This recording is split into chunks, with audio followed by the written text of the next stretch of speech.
আয়না ঘরের মালিককে, আয়না ঘরের প্রধানকে, তাকে এখনো বহিষ্কার কেন করা হচ্ছে না?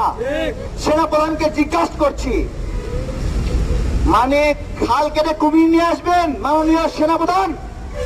হ্যাঁ, আবার বিপদে পড়ার ইচ্ছা হচ্ছে?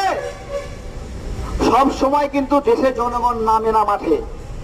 জনগণ মাঠে আছে, জনগণ পাশে আছে, ছাত্র সমাজ পাশে আছে। যা যা সিদ্ধান্ত নেওয়া লাগবে, যেই যেই ইন্ডিয়ান দালালকে বহিষ্কার করতে হবে করেন, আমরা সঙ্গে আছি, আমরা সঙ্গে আছি। কে কে গুম খুনের নেতৃত্ব দিয়েছে আমরা জানি না, তার নেতৃত্বে শেখ হাসিনা গুম খুন চালাইছে আমরা জানি না। ওই বেটা এখনো দায়িত্বে আছে। কিভাবে কিভাবে কেমনি হয়? ন্যায়ের সঙ্গে অন্যায় কিভাবে মেশে? দুধের সঙ্গে পানি কিভাবে মেশে? তেলের সঙ্গে পানি কিভাবে মেশে? তাহলে ওই খুনিরা এখনো দায়িত্বে আছে কেন? হয় ওই খুনিরা সঠিক, নয় আমরা সঠিক।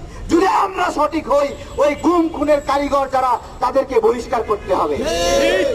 তারপরে না, ইন্ডিয়ান হেজিমনি এখনো ভাঙে নাই, তার প্রমাণ এখনো এত দেরি হলো কেন?